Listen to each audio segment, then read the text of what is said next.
말씀입니다. 오늘은 마지막 때 그리스도인 12번째 시간입니다. 예수님을 만나다 라는 제목으로 하나님 말씀 전하도록 하겠습니다. 인생은 누구를 만나냐에 따라서 결정이 된다고 합니다. 그 수원에 그 명지대에 별 유명하지 않은 축구 지망생이 있었죠. 박지성 선수. 그런데 거스 히긴트 감독을 만나고 세계적인 축구 스타로 완전히 그 인생이 바뀌게 되었습니다. 가수 싸이 역시 마찬가지죠. 양현석 대표를 만나면서 크게 성장할 수 있는 그런 발판을 마련하게 되었답니다. 미국에 이민 갔을 때 누가 공항에 마중을 나오느냐에 따라서 그 사람의 직업이 결정된다고 하는 이야기를 들은 적이 있습니다. 페인트공이 나오면 페인트공이 되고, 또 카센터 수리하는 사람이 마중 나오면 카센터 수리하는 사람이 되고, 그 어떤 사람이 나오느냐에 따라서 그 사람의 인생이 결정된다는 겁니다. 사람은 그만큼 누구를 만나느냐가 얼마나 중요한지를 알 수가 있습니다.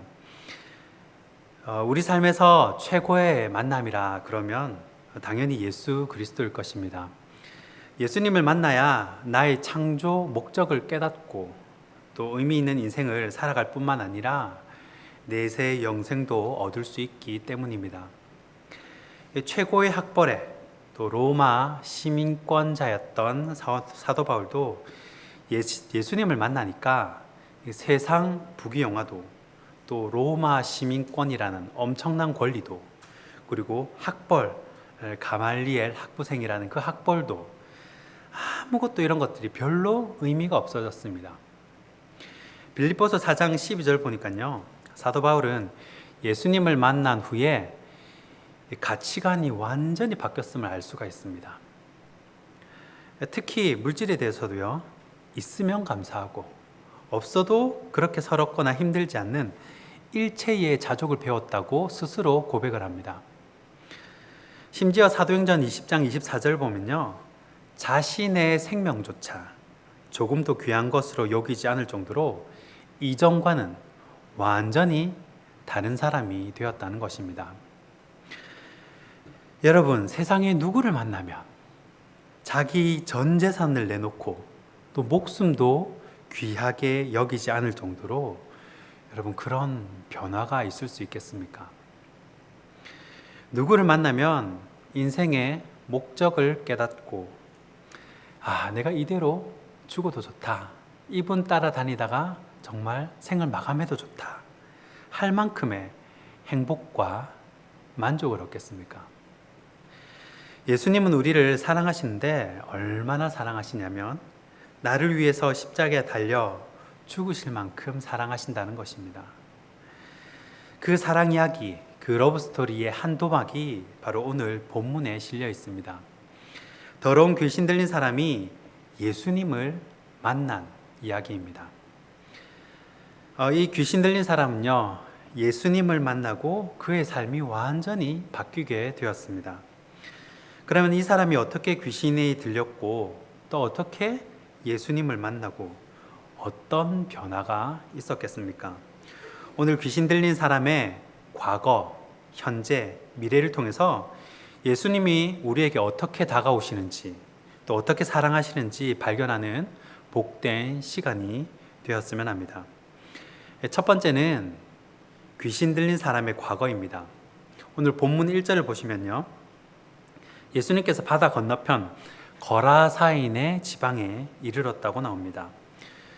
이 거라사가 어디인지 아는 것이 오늘 본문을 이해하는 데 도움이 됩니다. 그 힌트가 본문 20절에 나옵니다. 20절 보시면요, 마가복음 5장 20절입니다. 그가 가서 예수께서 자기에게 어떻게 큰 일을 행하셨는지를 데가볼리에 전파하니 모든 사람이 놀랍게 여겼더라 라고 기록합니다. 자, 데가볼리에 전파했다 그러죠. 이 데가볼리, 영어 성경에는 데카폴리스라고 되어 있습니다. 여러분, 데칼로그라는 말을 들어보신 적이 있습니다. 이 10계명을 영어로 데칼로그라고 얘기를 합니다. 그러니까 앞에 이 데칼이란 말은 10, 10개, 10이라는 뜻이고요. 그리고 뒤에 그 폴리스, 데카폴리스니까 폴리스는 도시라는 말이죠. 그러니까 데카폴리스 하면 10개의 도시 연맹체가 됩니다. 여러분, 그러면 여기에다가 누가 도시를 10개로 조직을 해 놓았겠습니까? 로마인들이겠죠. 로마 식민지니까요. 로마인들이 식민 지배를 좀 더 용이하게 하기 위해서 헬라 문화 보급기지로 이 도시를 10개로 이렇게 조직을 나눠 놓은 겁니다. 구획을 나눠 놓고요. 관리를 한 거죠. 그러니까 이 거라사는요, 그 10개 도시 중에 한 곳입니다. 이방 땅이에요. 유대 지역이 아닙니다. 게다가 이 귀신 들린 사람은요, 무덤에서 살고 있었습니다. 더러운 귀신이 들린 채로. 그러니까 살아도 사는 게 아니죠. 그냥 살아있으니까 사는 겁니다. 2절에 뭐라고 되어 있냐면요, 더러운 귀신 들린 사람이라고 나와 있죠. 이 원문으로 그대로 해석을 해보면요, 악한 영 안에 있는 사람이라고 나옵니다. 사실 이게 좀 더 정확한 해석입니다. 악한 영 안에 있는 사람. 사람은요, 어떤 사람은 거룩한 영 안에 사는 사람이 있고요, 또 어떤 사람은 더러운 영 안에 사는 사람이 있다는 것입니다. 성경에 나오지는 않지만요, 이 사람이 어떻게 더러운 영 안에 살게 됐는지는 잘 모르겠습니다. 하지만 이 시대 배경을 보면요, 충분히 악한 시대였고, 또 불의가 판치는 시대였고, 폭력이 난무하는 시기였습니다. 그리고 이 사람은 더욱이 주류가 아닌 무덤 속에서, 무덤 사이에 사는 비주류의 인생, 삼류 인생을 살아가고 있었습니다. 지금 예수님 시대도 그렇고요, 이 마가가 마가복음을 기록하고 있던 시대도요, 로마 제국이 이 유대 민족을 이렇게 쇠사슬로 결박하고 조여오는 시대였습니다. 안 그래도 가난하고 힘들게 사는 유대 민족에게 온갖 명목으로 재산을 수탈하고 또 세금을 거두어 갔습니다. 13절 말씀을 보시면요, 이 돼지 기르는 얘기가 나오는데, 여러분, 돼지를 무려 몇 마리를 기릅니까? 몇 마리라고 나와 있죠? 2,000마리라고 나와 있습니다. 그렇죠? 여러분, 이스라엘 사람들은요, 돼지고기를 먹지 않습니다. 심지어 돼지를 키우지도 않습니다.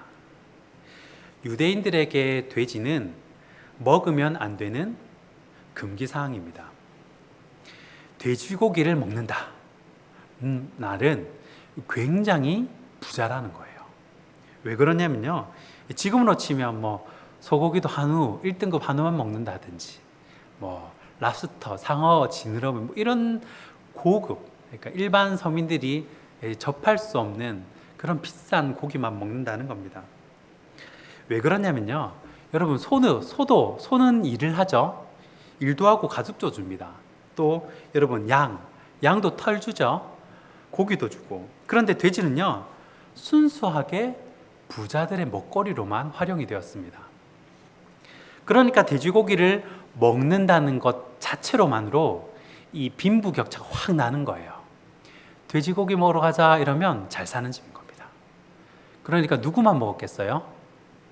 누구만 먹었겠습니까? 당연히 로마 귀족들, 이 지도권, 이 좀 있는 사람들만 먹었다는 거예요. 그러니까 이 돼지 2,000마리를 기른다는 것은요, 누가 먹으려고 기르는 거냐? 누구 식탁으로 가는 거냐? 바로 이 로마인들 식탁으로 간다는 거예요.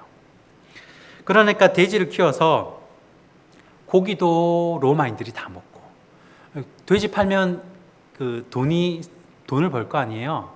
차익이 생길 거 아닙니까? 그 이윤도 로마인들이 각종 명목으로, 인두세로 세금도 수탈해 가고, 그러니까 이중으로 수탈당하는 삶을 사는 겁니다. 그렇게 힘겨운 삶을 살아가는 사람들이 대부분이었는데, 그 가운데 그보다 더 못한 상황인 무덤 가운데 사는, 그 살아가는 사람이 바로 오늘의 주인공입니다. 사람은요, 누구나 약간의 정신병은 다 가지고 살아간다고 합니다.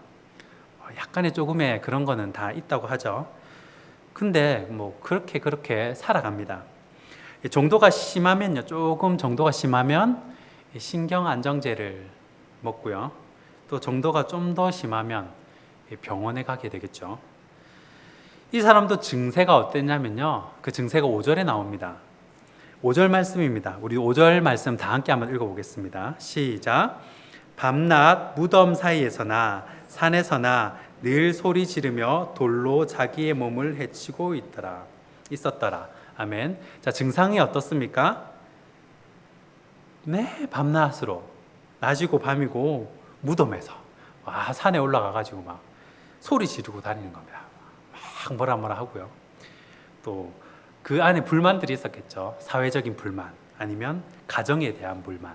사람들이 나를 무시하는 거예요. 인정해 주지 않는 겁니다. 이유는 모르겠어요. 아무튼 소리를 질러요. 속에 쌓인 것이 있었겠죠. 사람들이 지나가도 소리를 지릅니다. 그러니까 지나간 사람이 무서워했겠죠. 다 큰 어른이 그렇게 소리를 지르니까요. 게다가 자해를 합니다. 여러분, 고아원 아이들이 자해를 많이 한다 하죠. 이 이유가 그게 결국은 사랑의 결핍, 관심의 결핍이랍니다. 이렇게 자해를 하면서 자기가 관심을 받고 싶어하는, 그러니까 부정적인 관심인 거예요. 그러니까 스스로 막 머리를 때린다든지 가슴을 친다든지 이런 증세 가진 사람이 사실 요즘도 많다고 생각을 합니다. 산이나 아니면 자기 집에서 방에서 막 소리를 지르고 스스로를 자학하고 자해하고 사는 게 사는 것 같지 않은 그런 귀신 들린 사람의 인생이 사실은 곧 우리들의 인생, 그 시대 핍박받는, 마가 시대 핍박받는 크리스찬들의 인생이라는 겁니다. 악한 영 안에 살고 있다는 거예요. 그런 인생 가운데 여러분, 누가 찾아오십니까? 바로 예수 그리스도가 찾아오십니다.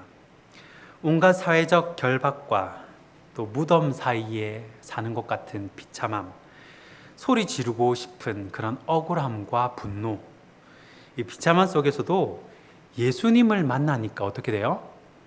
예수님을 만나니까 해결되더라라는 겁니다. 그냥 살아있으니까 살아있는 김에 사는 거다, 이게 아니라, 그런 인생이 아니라는 거예요. 이것이 바로 더러운 영 안에 살고 있었던 사람의 과거의 모습이라는 겁니다. 여러분, 그러면 두 번째로 귀신 들린 사람의 현재, 예수님을 만나는 그 현장을 한번 살펴보도록 하겠습니다. 오늘 7절 말씀입니다. 예수님 만나는 장면인데요. 오늘 마가복음 본문 5장 7절 말씀 다 함께 한 목소리로 읽어보도록 하겠습니다. 시작. 부르짖어 이르되 지극히 높으신 하나님의 아들 예수여, 나와 당신이 무슨 상관이 있나이까? 원하건대 하나님 앞에 명세. 아멘. 여러분, 귀신 들린 사람이 예수님을 보자 뭐라고 이야기합니까? 이 지극히 높으신 하나님의 아들 예수여 라고 소리칩니다. 이 사람은 만나면 조근조근 얘기 안 하고 무조건 소리부터 질러요. 이 지극히 높으신 분이라는 표현은요, 전통적인 로마인들의 표현법입니다. 로마인들이 제우스를 부를 때 지극히 높으신 분, 이렇게 이야기를 합니다. 그러면 유대인들은 뭐라고 하냐? 사실 이 귀신 축출 사건은 두 번째죠. 마가복음 1장에 한 번 더 나옵니다. 마가복음 1장의 귀신 축출 당번은 유대 지방에서, 자기 민족이 사는 곳에서 이렇게 행하셨는데, 마가복음 1장 24절에는요, 귀신 들린 사람이 뭐라고 하냐면 이렇게 부릅니다. 나사렛 예수여, 우리가 당신과 무슨 상관이 있나이까? 우리를 멸하려 왔나이까? 나는 당신이 누구인 줄 아노니 하나님의 거룩한 자니이다. 이렇게 얘기합니다. 하나님의 거룩한 자라는 표현을 씁니다. 거룩한 분, 이 거룩은요, 유대인들의 표현이에요. 신약은 자비를 강조한다면 구약은 거룩을 강조하죠. 그러니까 이런 표현들만 봐도 여기가 이방 땅이구나, 이방인들도 로마 제국의 압제 속에서 고통당하고 있구나, 사는 게 녹록지 않구나, 똑같이 고통당하고 있다는 것을 이방 땅에 사는 크리스천들에게도 마가가 기록하면서 보여주는 거예요. 그리고 뭐라고 합니까? 마가복음 5장 7절입니다. 큰 소리로 부르짖으시되 지극히 높으신 하나님의 아들 예수여, 나와 당신이 무슨 상관이 있나이까? 원하건대 하나님 앞에 맹세하고 나를 괴롭히지 마옵소서 하니 라고 기록을 합니다. 자, 예수여, 나와 당신이 무슨 상관이 있나이까? 라고 얘기를 하죠. 이 질문하지만 사실 이 질문은요, 자신의 정체성을 묻는 질문이자 또 자신의 공허함을 나타내는 질문입니다. 이것을 원어대로 번역을 하면요, 좀 더 정확한 번역은 이렇습니다. 예수님, 당신은 나에게 누구입니까? 그리고 당신에게 나는 누구입니까? 이런 질문이 됩니다. 이 무슨 말입니까? 이 악한 영 안에 있는 사람에게는요, 별로 살고 싶지 않아요. 삶의 의지가 없습니다. 딱히 기대할 것도 없고요. 내 사는 게 그날이 그날이고 어제가 오늘이고 오늘이 내일이고 그냥 살아있으니까 사는 사람이에요. 자기가 특별히 인정받는 것도 아니고요. 관심을 받는 것도 아니고 돈 쓰는 재미로 사는 것도 아니고요. 아무 삶에 낙이 없어요. 여러분, 우리도 그럴 때가 있지 않습니까? 사는 게 별로 의미가 없어요. 누구한테 보이고 싶지도 않고요. 오히려 숨기고 싶죠. 딱히 연락하고 싶은 마음도 없고, 교회를 가도 항상 구석자리를 앉죠. 복도를 가도 구석으로만 이렇게 가게 되고, 누구한테도 보이고 싶지 않은 인생의 기쁨이라고는 없습니다. 정말 무덤 사이에 사는 것 같은 그런 때가 우리 삶 가운데도 있다는 거예요. 물론 너무 삶이 편안하고 큰 걱정 없이 사시는 분도 계십니다. 복이라고 생각을 합니다. 그리고 맡기신 달란트만큼 하나님께서 그분에게 원하시는 책임도 있을 것입니다. 그러나 오늘 본문을 잘 보시면요, 신기하게도 이 귀신이 예수님께 세 가지를 요구를 합니다. 신기하죠? 귀신이 요구를 해요. 첫 번째 요구가 7절에 나옵니다. 뭐라고 하냐면요, 이 귀신이 예수님한테 날 좀 괴롭히지 마세요 라고 이렇게 요구를 합니다. 간구해요. 두 번째 요구가 뭐냐? 요구사항이 10절인데요. 나는 여기가 너무 좋으니까 이 지방에서 나를 좀 쫓아내지 말아달라는 요구입니다. 그냥 여기 이대로, 저는 좀 해운대에 살고 싶습니다. 좀 내버려 두세요. 이렇게 고라사에 살게 해달라고 부탁을 하는 거예요. 그리고 세 번째 요구가 뭡니까? 12절인데 우리를 어디로 들어가게 해달라는 겁니까? 돼지한테로 들어가게 해달라는 것입니다. 여러분, 더 신기한 거는요, 재밌는 거는 예수님이 이 요구를 다 들어줍니까? 안 들어줍니까? 들어줍니다. 그대로 들어주세요. 여러분, 내가 원하는 대로, 기도하는 대로 다 되는 것이 복이 아니라는 거예요. 예수님께 요구하는 대로 다 이루어진다. 결국 어떻게 됩니까? 요구를 다 들어줬는데 결국 어떻게 돼요? 다 바다에 빠져 죽습니다. 우리가 원하는 대로 되는 것이 최선이 아니라는 거예요. 어쩌면 떠밀려 간 것처럼 간 그곳이 나에게는 최고의 장소요, 축복의 통로가 될 수 있다는 거예요. 그러니까 모세가 떠밀려 갔듯이 도망치듯 간 그 미디안 광야가 어떻게 해요? 모세를 연단하는, 다듬는 최고의 장소가 되었다는 거예요. 본의 아니게 타이에 의해서 끌려간 그 감옥살이, 노예살이를 한 요셉이 그곳이 어떻게 해요?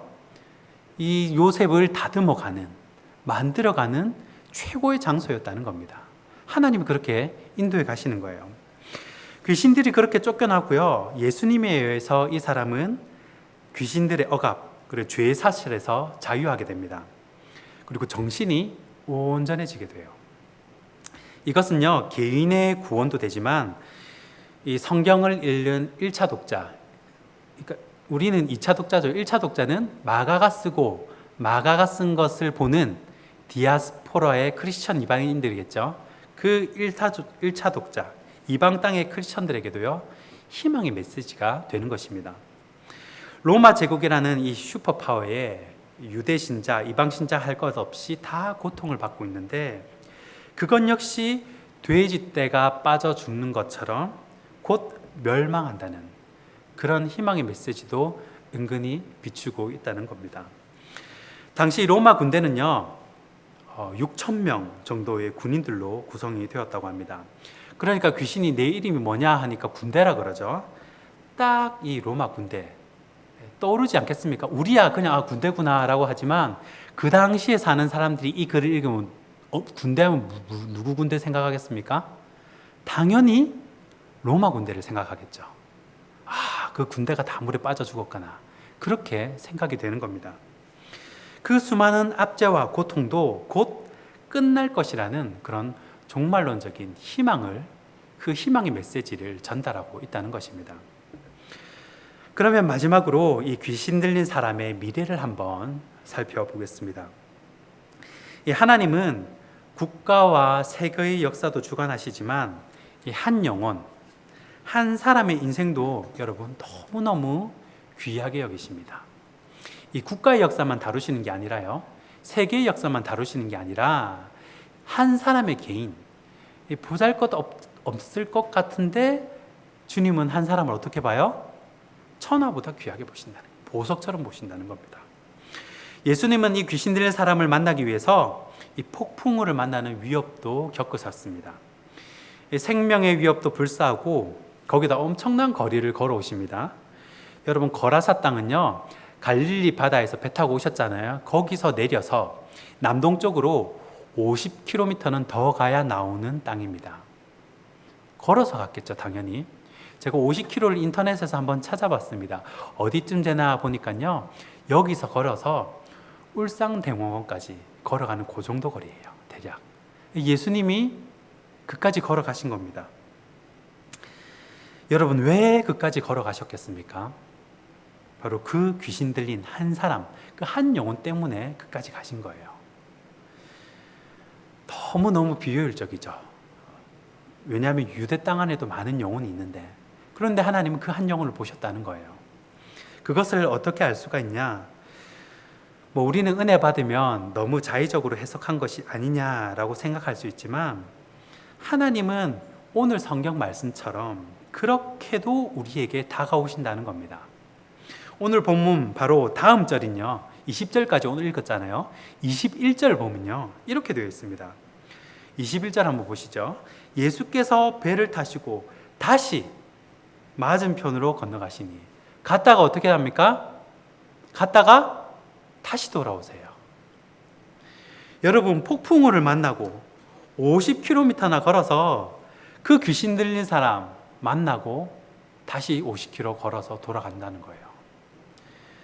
예수님은요, 한가한 분이 아니십니다. 그냥 산책 겸 가신 것은 더더욱 아니에요. 한 영혼, 그 귀신 들린 한 영혼 보고 가신 겁니다. 마찬가지로 주님은요, 나에게도, 우리에게도 그렇게 오신다는 거예요.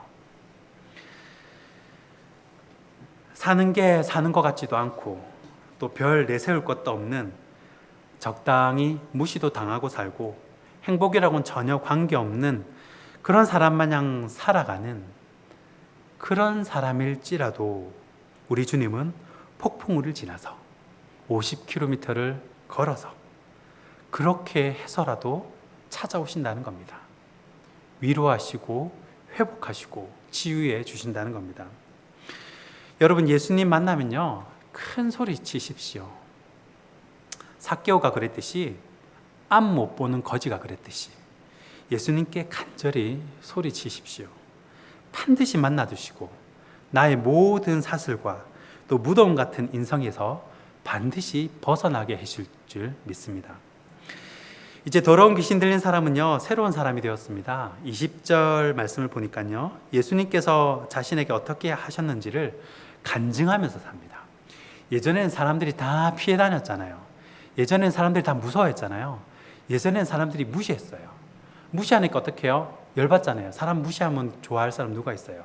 혼자 소리 지르고 자해하고 막 관심을 더 유발하기 위해서. 그런데 그게 아니에요. 이제는 하나님의 하신 일만 얘기했더니 사람들이 몰리는 거예요. 사람들이 은혜 받고 또 얘기를 듣고 싶어하고 그런 삶으로 바뀐 거예요. 한순간에 이 아웃사이더에서 이 인싸로 바뀌게 되었다는 것입니다. 여러분, 말씀을 맺겠습니다. 제가 재미있는 그림을 2장 가지고 왔는데요. 사진을 한번 보시죠. 제가 한번 보여드리겠습니다. 자, 여러분, 이 그림이 뭔 것 같습니까? 이게 뭘까요, 이 물건이? 맞춰보십시오. 이 물건이 무엇입니까? 모르겠습니까? 뭐같이 생겼어요? 네, 전화기 같죠? 전화기, 옛날 전화기입니다. 근데 옛날 전화기인데, 구식 전화기인데, 이제는 뭐 이런 전화기 잘 찾아보기가 어렵죠. 다 버렸으니까요. 그런데 이 엉클 오스왈드라는 디자이너가 있어요. 이 디자이너가 이 버려진 이 전화기를 주워가지고요, 뭘 만드냐면 스피커를 만든 겁니다. 그러니까 양쪽에 뭘 집어넣냐면 스피커를 집어넣는 거예요. 이런 걸 이제 업사이클이라고 하는데, 버려진 물건에 새 생명을 불어넣는 거예요. 사진 한 장 더 보여드리겠습니다. 자, 여러분, 이것은 무엇이겠습니까? 보신 적 있으신 분 혹시? 아무도 보신 적이 없습니까? 이게 뭐겠습니까? 예? 이거는 자전거 안장입니다. 자전거 안장인데, 어떤 화가가요, 길을 가다가 우연히 버려진 자전거를 발견하게 됐는 거예요. 그래서 그 자전거에 안장을 떼고 핸들을 떼가지고, 사이클이니까요, 핸들을 떼가지고 작품을 만들었는데, 작품 이름을 딱 지었어요. 이 작품 이름이 황소의 머리입니다. 여러분, 황소의 머리 같습니까? 이렇게 예술 작품을 만든 거예요. 여러분, 이거 100만 원에 사실 100만 원에 팝니다 하면 사실 분 있습니까? 아무도 없어요? 100만 원 없습니까? 예, 이 황소의 머리가 런던 경매시장에 나왔는데요, 얼마에 팔렸냐면요, 300억에 팔렸답니다. 여러분, 이 업사이클, 이 예술작품, 이 황소의 머리를 만들었다는 이 화가의 이름은요, 스페인의 피카소입니다. 사람은요, 누구를 만나느냐에 따라서 가치가 결정이 됩니다. 어떤 사람 눈에는요, 한없이 무식하고 또 상대할 가치가 없는 사람으로 보일지 몰라도, 예수님 눈에는요, 내가 그렇게 보석같이 보인다는 거예요. 내가 그렇게 이쁘게 보인다는 거예요. 소중하게 보인다는 겁니다. 그러니까 최고의 표현 뭐예요? 천하보다 귀하다라고 얘기하는 거예요. 한 사람 한 사람이 천하보다 귀하다라고 말씀을 하시는 겁니다. 여러분, 그 예수님을 만나시는 저와 여러분이 되길 주님의 이름으로 축원합니다. 기도하겠습니다.